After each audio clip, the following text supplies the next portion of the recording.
The cat is the Europeans' favorite animal. In Germany alone, there are 12 million cats, and the city of Weimar has more than its fair share. When night falls, the cuddly pets turn into predators. To their owners, it's a mystery. What motivates these felines? Where do they go? What do they do when they leave the house?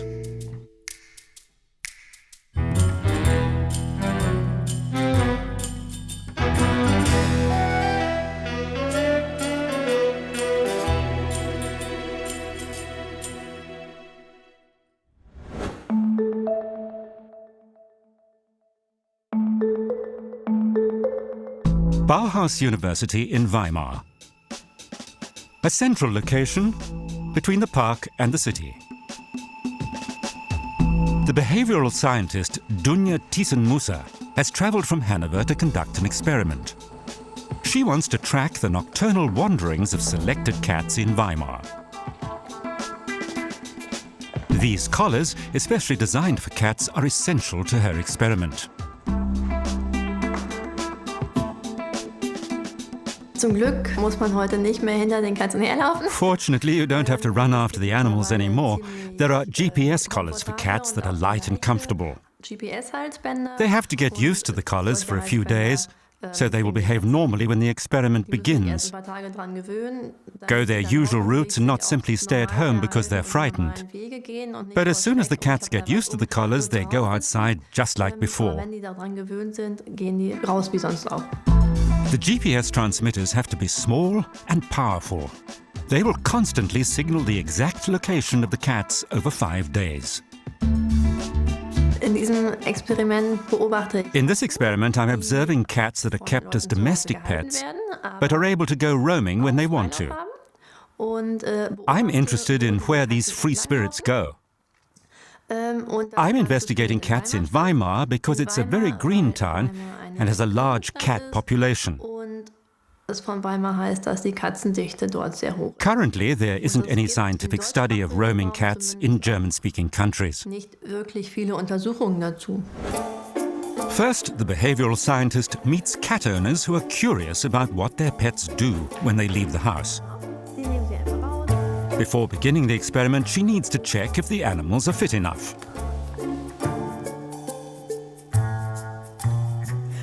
Now put the collar on her. Put it carefully around her neck and then tighten it gently.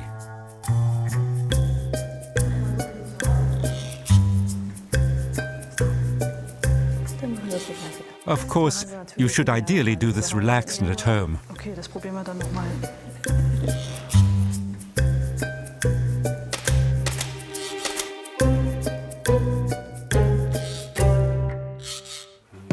The researcher wants to get a first impression of the cat's character and behavior.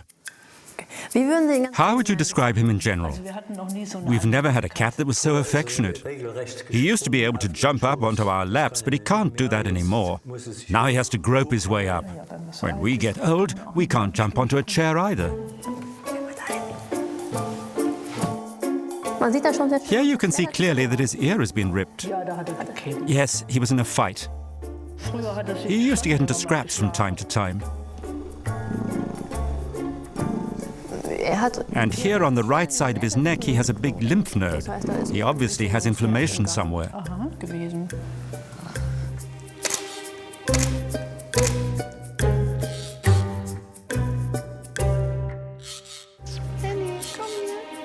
Thyssen-Musser selects 10 animals. Old, young, male, female, shy, cheeky. Single pets and group animals. Do they sometimes bring mice or birds home? They sure do. More than enough. Everything. Everything? What exactly? Well, not many birds, we forbid that. The cats aren't completely obedient, but they bring any number of mice home. Last year, at least 50 or 60 mice. That's why we suspect things are happening out there that we don't know anything about. So we're very interested in what they do.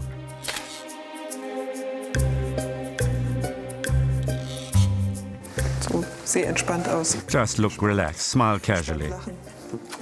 Das ist nicht ganz so. It's not so easy.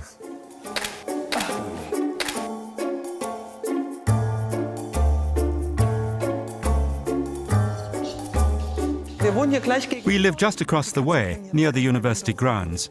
Our cats know the area well. Uli. Ernie. Tschüss. Tschüss. Tschüss.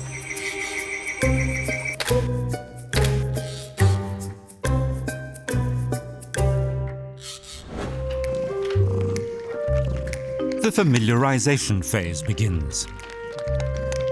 Treating their pets to tasty snacks, the owners soon get the animals used to wearing the GPS collars.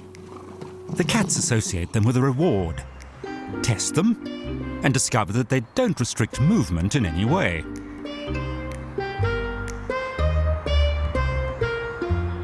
The collar has a safety lock that opens in an emergency. Some of the cats accept technology so readily that they can be fitted with specially developed cameras to record some of their excursions.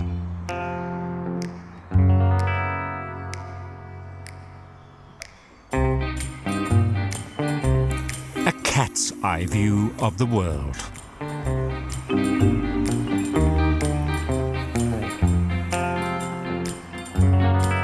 The cameras supplement the GPS data with images of the cat's adventures. This perspective is also new to the researcher.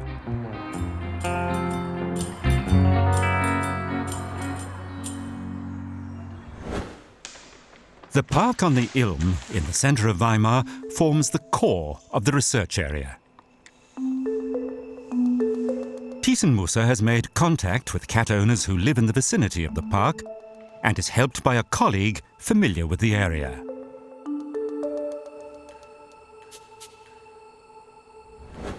The vet Axel Peukert not only knows Weimar well, some of the cats are his patients.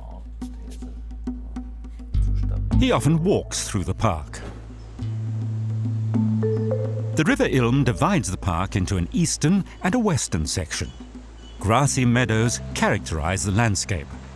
Hinter uns ist das Tal der Ilm und diese wilde Wiese. The Ilm Valley is behind us. This meadow is ideal for mice. Kann hier recht gut jagen. Ohne Katz. A cat can hunt very successfully here. Höhe her. The grass is just the right height for a cat. Wenn ich mich aufrichte, schaue. Und When it stands up, it can survey the entire meadow. And with its wonderfully developed sense of hearing, it can hear where sounds indicate the presence of a prey. Geräusche wie Beute macht. Und da würde ich mich anpirschen. A cat can stalk perfectly in this meadow, and of course it has the advantage over a small rodent which is much smaller than a cat and can't see as far. Ja, der hat viel weniger Überblick, da komme ich einfach besser ran. Weimar is the unofficial cat capital of Germany. The town has 65,000 human residents and approximately 10,000 cats. The park on the Ilm is an artificial landscape created in the 18th century according to Goethe's design. The poet created a leisure area inspired by nature, with bridges, ruins, and a Roman house in the classicist style that was fashionable at the time. The local vet, who knows the area well, meets his colleague on the university grounds adjoining the park. Hallo, Sonja Thiesenmusser. Together, they define the research area. Over the next 5 days, the cats will supply the data of their explorations around the clock.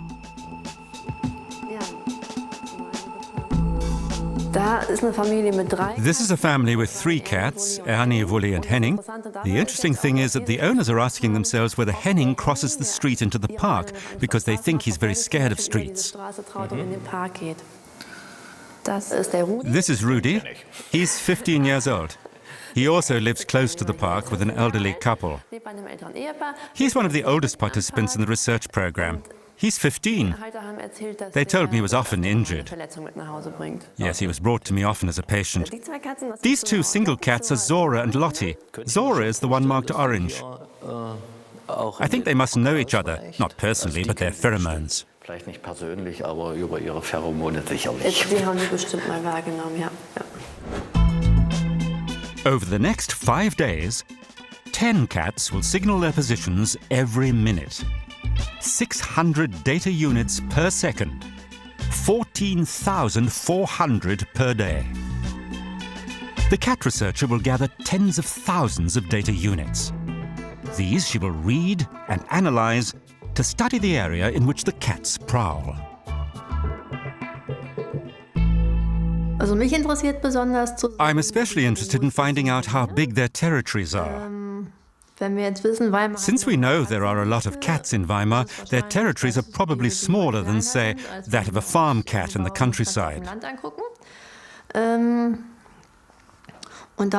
also interested in comparing the behavior of the cats, whether, for instance, the territory of the male cats is bigger than that of the females. Lottie was the first to get used to the GPS collar. Using the data, Thiesenmusser will analyze Lottie's most interesting paths first. Lottie is very fond of people. She's sociable and trusting, not at all shy. That's her character.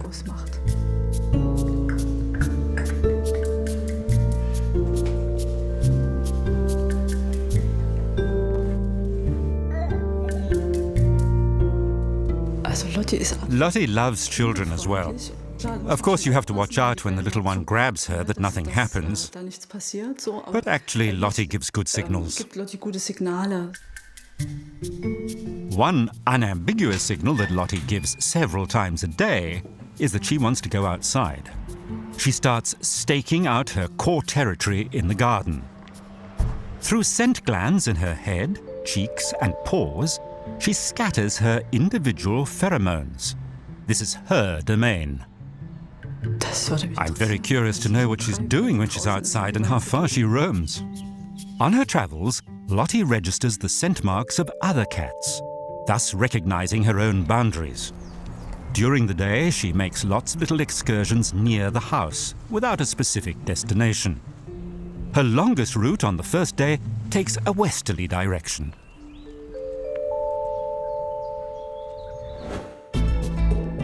On the first day of the study, around 1 p.m., Dunja Thiesenmusser discovers something surprising.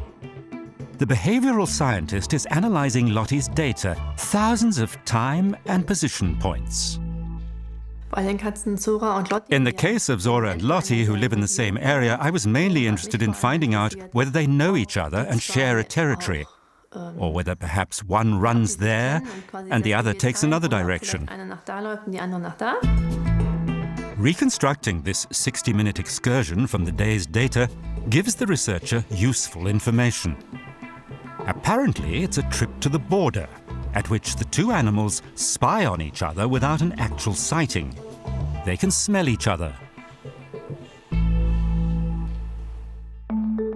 While Lottie first slopes off to the east during the afternoon, she soon turns around and follows a zigzag course westwards. Apparently, she's renewing her scent marks and investigating border violations by other cats. Precisely 12 hours later, shortly after 1 a.m., Zora checks her borders in Lottie's direction and recognizes the movements of her rival from the scent marks. A cat is very interested in seeing how far it can go, for if it just stays where there are no other scent marks, it doesn't know if it's able to expand its territory. Zora's territory is different from that of all the other cats. The data doesn't reveal exactly where she lives. All the other cats have a focus point on which countless data units overlap. Zora, on the other hand, appears to have her home and 3 other favorite locations. Why?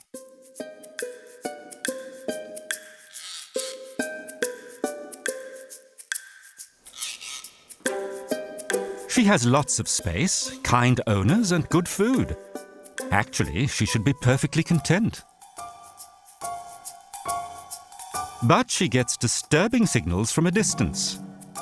Her arch-enemy, Lotte, is heading home.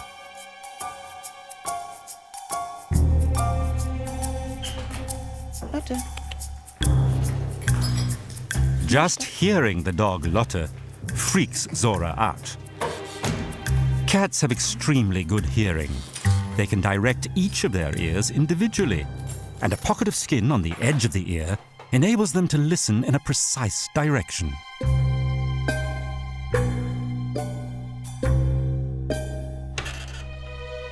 The dog, Lotte, is a horror for the sensitive Zora.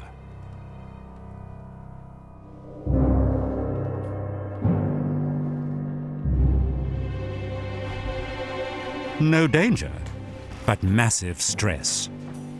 The dog only wants to play, but Zora will never get used to the clumsy movements and the hectic wagging of the tail, which cats only perform when they're angry.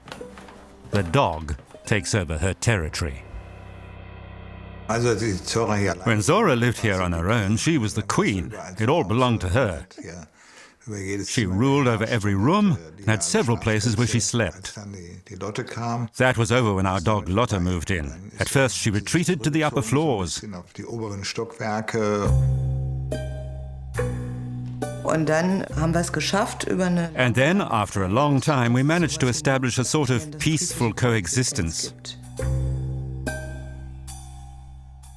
We're hoping for some insight into the puzzle. Über die Rätsel, die sie uns aufgibt. At least Zora can still retreat to her favorite hedge in the neighbor's garden. It's apparently her refuge. Rudy's situation is quite different. He's the senior in the study group and lives conveniently right next to the park on the Ilm. The cat is an opportunistic hunter. It feeds on the prey it finds easiest to catch. Rudy used to be able to open all the doors. He simply hung on the handle, and if he couldn't open the door immediately, he kicked it until he was inside. But he can't do that anymore, and that's a good thing because it was terrifying sometimes. When we were watching a suspense movie, the cat suddenly shot into the room. That was not pleasant. He was the leader of the pack and chased all the other cats. He was really strong, but he isn't anymore. We often see that he's been bitten badly. Und jetzt haben wir zweimal festgestellt, ist am Schwanz gebissen worden. Rudy is really old and no longer very spry. I'm interested to see how big his territory is, whether it's still as large as that of a young cat that's much fitter, or whether Rudy has reduced his territory because he's no longer physically fit and perhaps has had to give up some of it to other cats.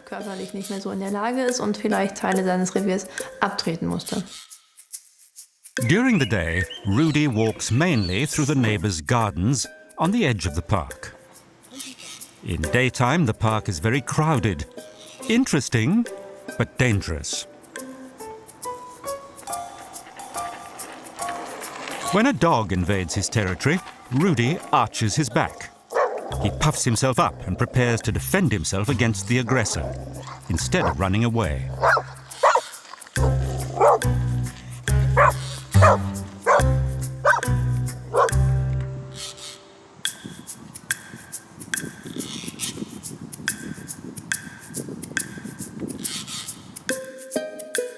Rudy is a true veteran.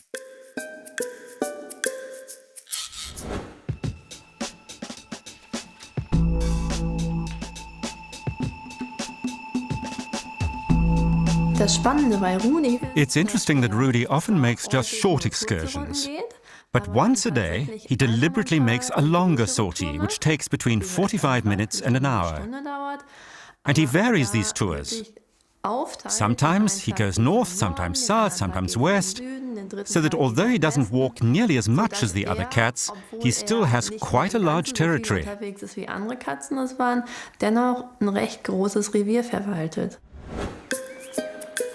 Cats are privileged animals. They live with people, but also wander away from their homes quite independently.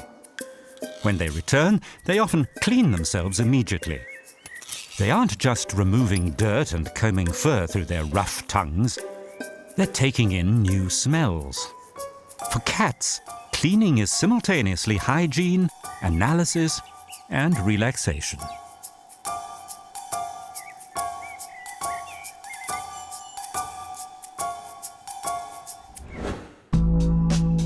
Rudy's longest journeys during the first 3 days form a cloverleaf shape, with his home at the center.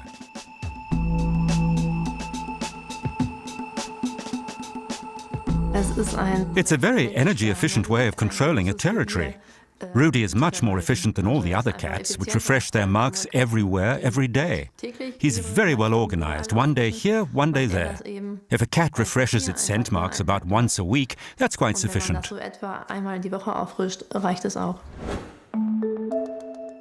On the southern edge of the park, 2 more seniors have their home. But they're not friends. Although the family took in the 2 cats at the same time, they have very different characters and live completely different lives. Emily is our pet. We got her 14 years ago because we wanted a cat. Then little Lars turned up. We found him in one of the empty factory buildings around here. He got used to us and learned to trust us very slowly. He's our little stray. The 2 cats avoid each other whenever they can. They only tolerate each other on the terrace where there's food. But they remain mistrustful.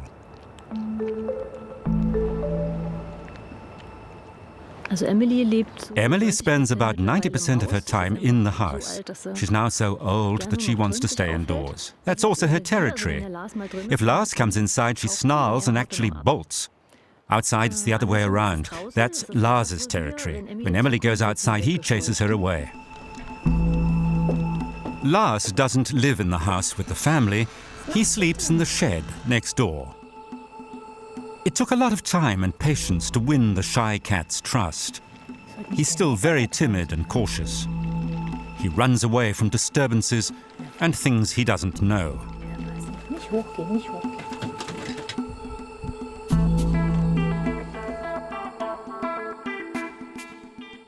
Not far from his shed are the abandoned factories. That's where he lived as a kitten, one of many strays, without any contact with humans. I think this is his territory. He'll patrol it from time to time and investigate what's new. This is where the family found Lars as a neglected kitten, and he seems to return from time to time.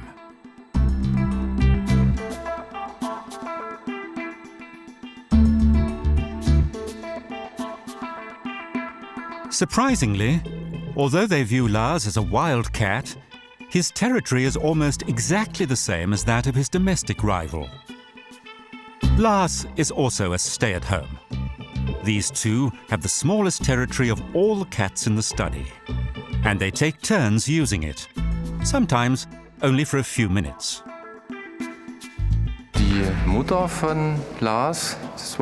Lars's mother was also a wild cat. Some time ago, we caught her in a game trap and had her sterilized, so that we wouldn't have 10 new Larses running around here every year.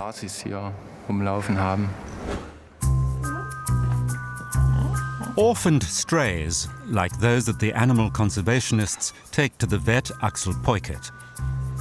They have to be fattened up first. Neglect leads to malnutrition, severe illness, and often death in kittens. Cats adapted to humans and became domesticated 10,000 years ago.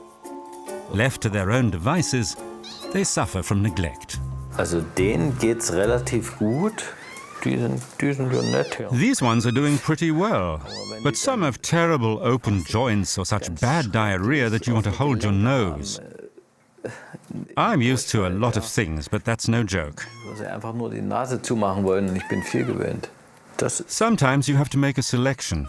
Some cats can't survive, they're too weak. Muss man sagen, nein, geht nicht. In 3 Jahren habe ich I've given away 300 animals in the past 3 years. 10 Tiere, die wir But we have 10 animals we can't give away. They're not up to it physically or psychologically. vermittelbar sind. In the life of young cats, there's a short time span that will stamp them for the rest of their lives. Von der 2. bis zur 7. Woche. Cats should be left with their mother from the 2nd to the 7th week, even better to the 12th week. Then they should get used to humans. All the others who are orphaned after that can be nice cats, but they remain half wild and will never adapt completely to the life of humans. Cats have a very fast reproduction rate. In just a few years, a female cat can become a great-great-great-grandmother with thousands of descendants. Axel Peukert thinks they should be sterilized.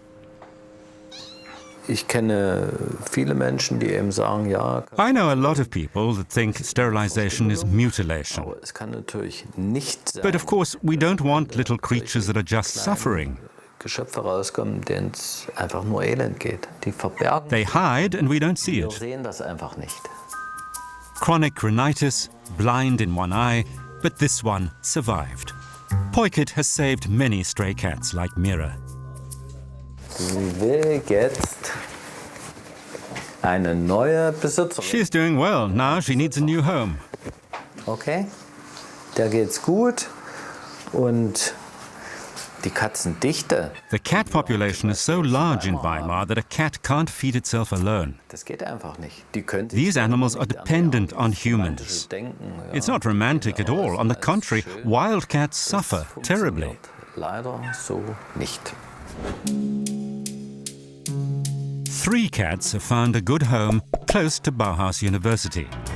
A house with a garden and a caring family. The park is just across the street. But the backyard and the adjoining university grounds are so extensive that the animals can avoid the street. At least, their owners hope they do.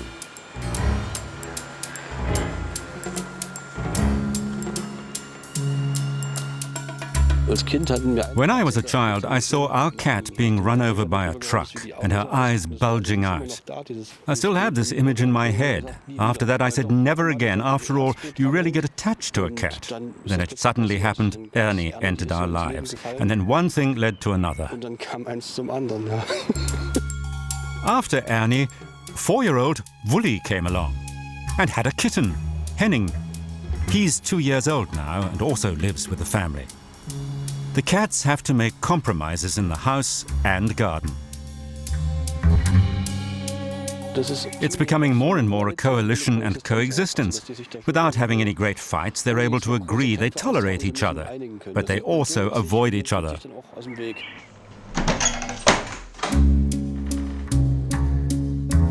However, the owners don't know what the cats do when they're out of sight. Their cats are unusually affectionate. When the owners visit the nearby Bauhaus Cafe, they are kept under surveillance. I'm being followed. I think this section of the grounds is their territory. The cats are familiar with it. It's still part of the neighborhood, and we often come here. If I'm not careful, and mostly I don't notice, Ernie follows me, and it's hard to shake her off. She's very clinging. Sometimes Wully joins her, but she doesn't have the perseverance to stay with us. At some point she branches off. I assume it's because this is the end of her territory. Our male cat Henning hasn't accompanied us so far. We're happy about that because we want him to get gradually used to the street and to be careful. I think male cats are sometimes a bit stupid. At least I've often seen them get run over. Bei Wully, Henning und In the case of Wully, Henning and Ernie, I'm curious to see whether the 3 cats who live together meet outside the house, or whether, as cats often do, they rub shoulders in the house and then go entirely separate ways outside.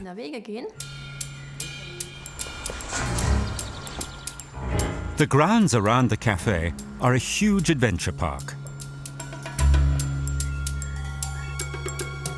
The GPS data shows that, unlike the other cats, these 3 are always together outside for a short while each day, even though they don't particularly like each other.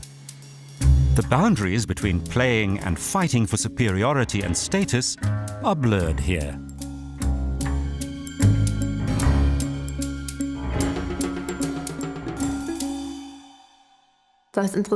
What's interesting is that the 3 cats roam in a very small area at the same time.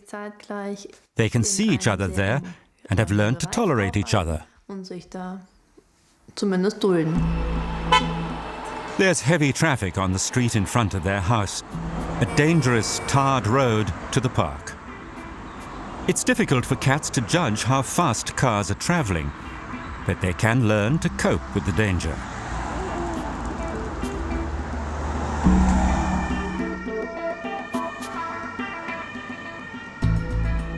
Viele Familien haben ja natürlich Katzen, ganz klar. Und wenn die Straße queren. Lots of families here have cats, and it's dangerous when they try to cross the street. Firstly, cars and bicycles are a completely different category. Sind natürlich eine ganz andere Etage, das ist das eine. Und dann. And second, just as with humans, there are intelligent and less intelligent cats, careful and less careful ones. I know some cats that actually look left and right before crossing the street. They usually get to be quite old. The park across the street entices the cats. Mice, rats, lizards and birds abound. It's a cat's paradise.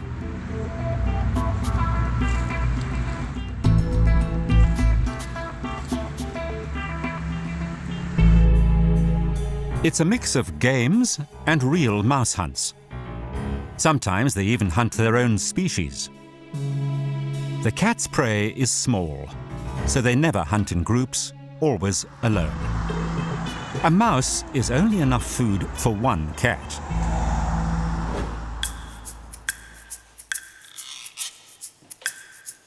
Once in the park, Ernie and Wully split up, but the researcher is tracking them both. In the case of the three cats, and especially Henning, I wanted to find out if they cross the street, because their owners say Henning is frightened of roads and doesn't dare go across to the park. But when I look at the data, I see that all three cats cross the street and run in the park several times a day.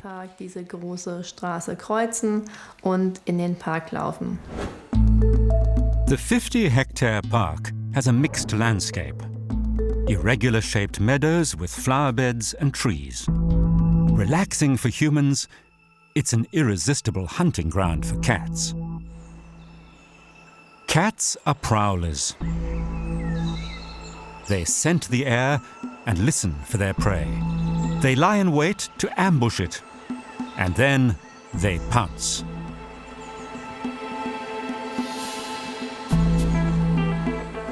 There's a house on the edge of the park in which the composer Franz Liszt once lived. Ernie loves to come here. With its many hiding places, it's an ideal hunting ground for a cat. The numerous visitors don't bother Ernie. The GPS data shows that Ernie often crosses the street. She doesn't only hear and see the vehicles, she locates them with the sensitive pads on her paws.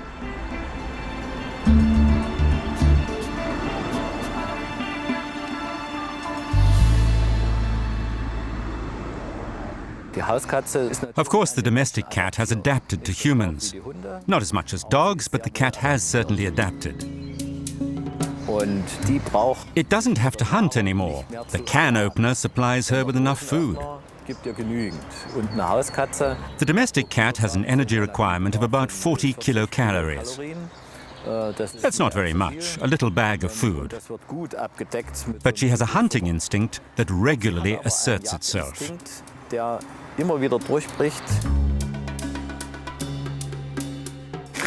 Cats like to creep up and prowl. They like their prey to hide and move. Die möchten, dass sich das versteckt, dass sich das bewegt.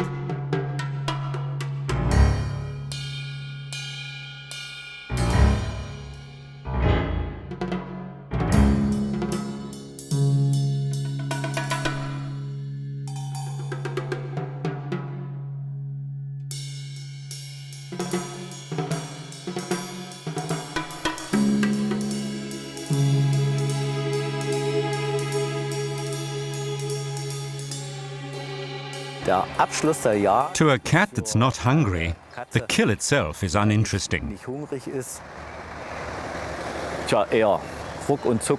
But everything else, everything leading up to it, is exciting and fun. Das ist spannend. On the hunt, a cat must concentrate all its senses, be mentally and physically focused, and cats love that. Körperlich aktiv sein, das mögen die.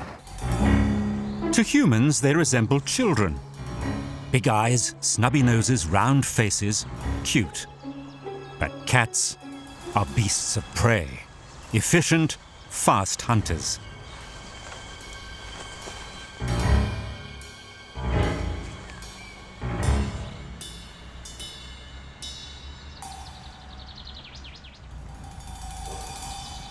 Shrew mice aren't very tasty, and the cat usually gives them to its owner. Apparently they think we are poor hunters.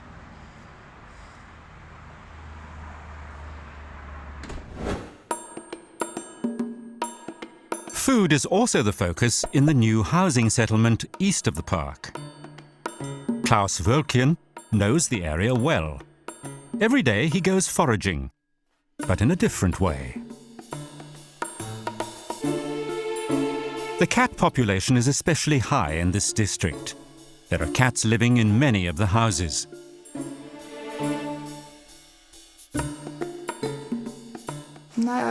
Our cat is very trusting and isn't scared of humans. He often visits the neighbors, who probably also feed him. Everybody loves him. But for us that's rather unpleasant because we often don't know where he is. Sometimes he doesn't come home for days. I assume he's been living at a neighbor's place. Home alone, Lisa is bored. She's looking for entertainment and would much rather be outside.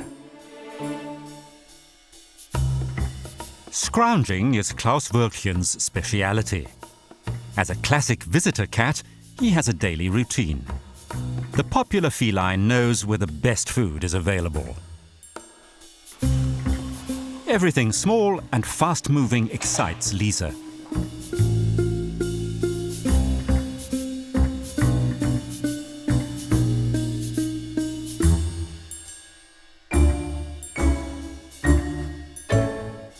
The large cat population restricts the size of the individual animal's territory.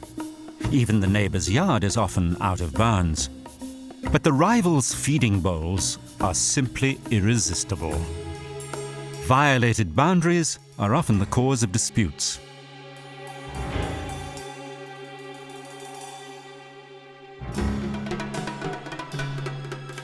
The domestic cat is descended from a desert animal. It drinks very little. With the sharp papillae on its quick tongue, it creates a water spout from which it drinks as from a fountain.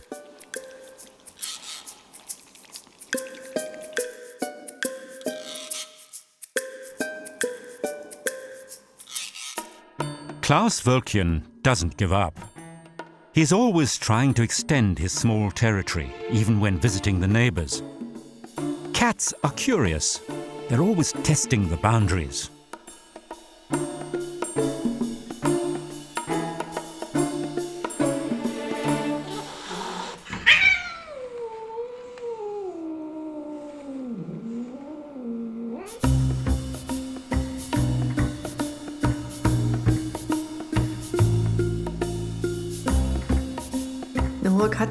A high-density cat population can mean enormous stress for the animals.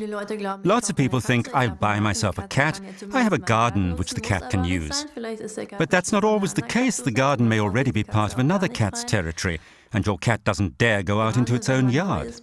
Especially when a cat is in a new neighborhood, it has to position itself and maybe assert its rights. That's very stressful, and even when it has secured its own territory, it has to continue defending it. It can't afford to simply stay in the house. Somebody else might assert claims to the territory. Supremacy over the food supply is what the dominant cat hopes to achieve in its area. Everything belongs to the boss. But youngsters always pose a threat. Every meter is contested.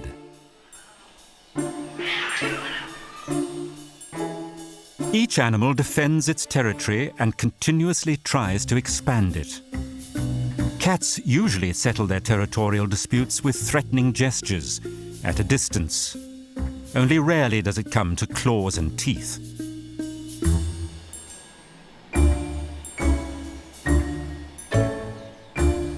The weaker animal concedes.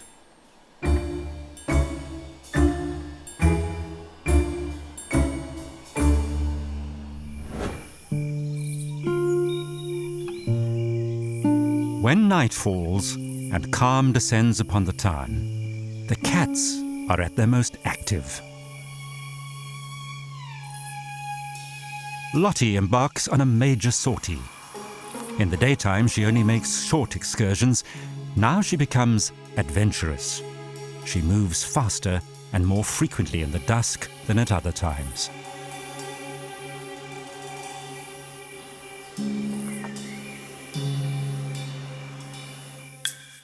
She crosses the wide street and runs through the long grass towards the river Ilm, which flows through the middle of the park. A short while later, Rudy also leaves the house. The cat's vision gives it an advantage in the dusk. The animal opens its slit-shaped pupils and only needs 1/6 of the light that humans need to see an image. Cats cannot see the color red. On the other hand, they can see multiple shades of blue.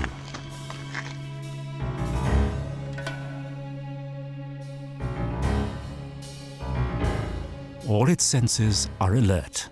Now the cat becomes a superior hunter.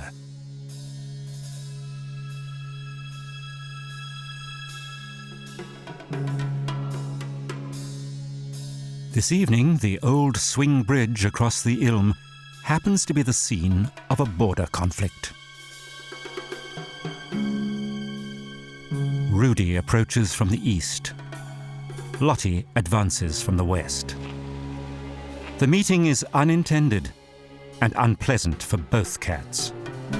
Only the river separates them. They menace each other at a distance.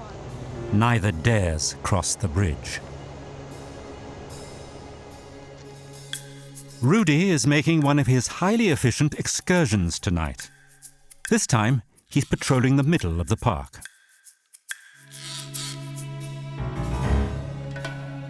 The river forms a natural boundary. It's tempting to cross it. But neither cat dares violate the border and declare war. For both of them, the risk of being defeated is too great.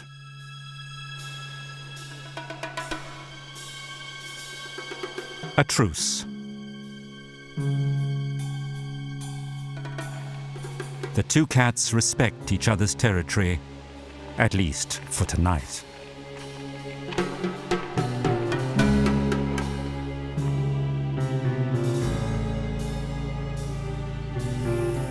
All the cats in the study return home during the night. They have adapted their biorhythm, at least partly, to that of humans.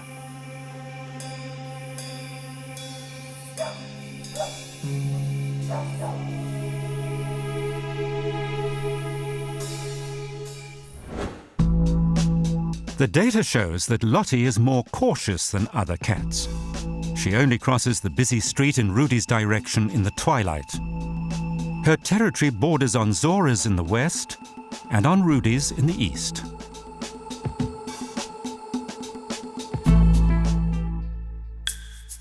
Lottie's tracks in the park are still very fresh. The very next day, Rudy crosses the old swing bridge. He examines his rival's pheromones for status and claims. This is a challenge to Lottie.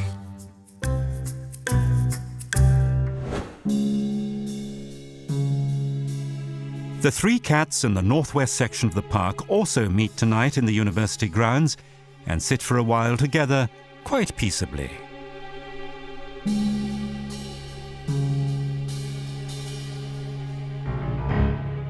Now, at the feline hour, the loners enjoy the company of other cats.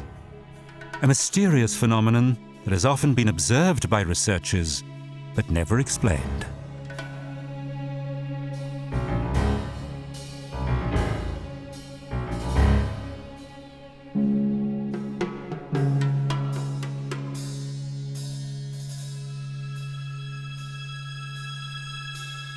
After half an hour, The animals split up. One of them takes a very special route.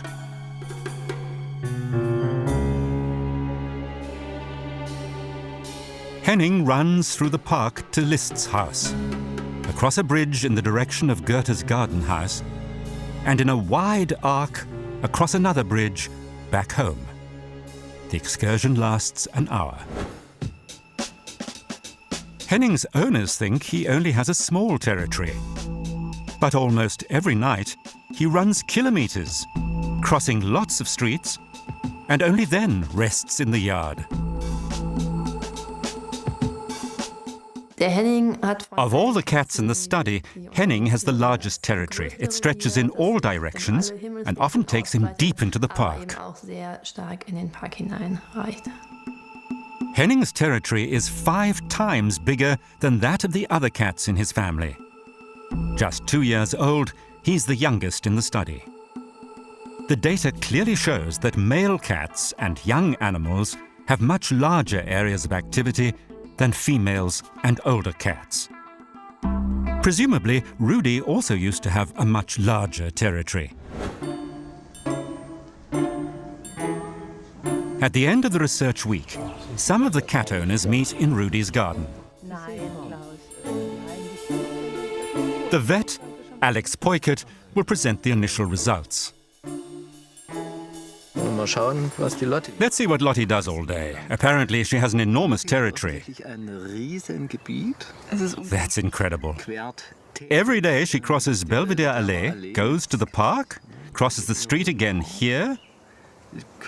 Amazing. Yes, of course. And there's more to come.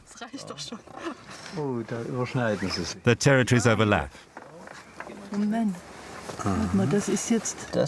This is Rudy's territory and this is the park. In the middle, at the river, the paths cross. This must be our house. Exactly, we must be there. And Rudy even goes up there.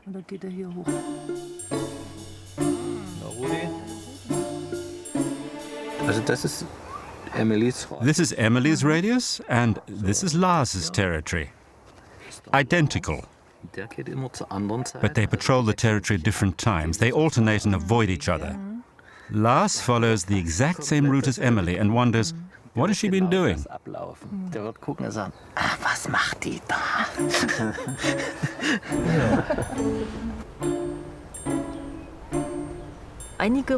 Some of the results really surprise me. Firstly, that my cats go farther than I thought. I was hoping they didn't cross the street in front of our house so often. And I also find interesting that Lars regularly returns to the place he was born, in the old factory building where we found him. I'm astonished. I wasn't expecting what we've just seen. I would have thought Lottie only had a small radius around the house, perhaps including the neighbors' yards. But I thought it impossible she would go so far. When I saw that, my heart started racing. And I'm still worked up when I think that she's so active and continuously crosses the main road. Whenever we go into town, Rudy sits on the top of the hill and cries, so we always have a bad conscience. I was amazed that he follows these paths on his own, even to the river and the next main road.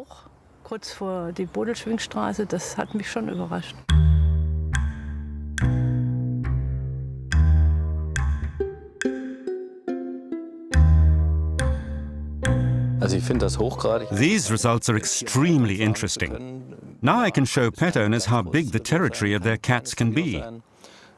I've analyzed the data roughly with my colleague, Dunja Thiesenmusser, and the results were new to me. There aren't many studies on this subject. For behavioral scientists, and we vets also have to be behavioral scientists, these studies are very interesting and extremely informative. In 5 days, just 10 cats have left an almost indecipherable tangle of tracks. All the cats in Weimar have probably divided up each square meter of the town amongst themselves. But the cat's map of Weimar is completely different from the one we humans know. Für mich war sehr interessant zu sehen, wie die Katzen sich tatsächlich bewegen. I was fascinated by the cats' movements, especially where they differ radically from the expectations and descriptions of their owners. Now it would be interesting to collect the data for all the cats in Weimar, perhaps over the period of a year or even longer, so we can establish truly representative patterns. But that would be an enormous undertaking. Ganz Weimar alle Katzen zu monitoren und das Ganze. This kind of research on cats is only in the initial stages. In the coming decades, we'll learn a lot more about these animals. Things we don't know now. Also ich bin ja der Meinung, dass Tiere I think animals have a character and a soul. und so wie wir Just as we humans vary a lot, have various needs and live varying lives, sehr so do unterschiedliche cats. Leben, so machen das auch die Katzen. Das ist einfach so. Und die sind They include everything, from phlegmatic types to narcissists. bis zum Narzissten, da ist, glaube ich, alles dabei.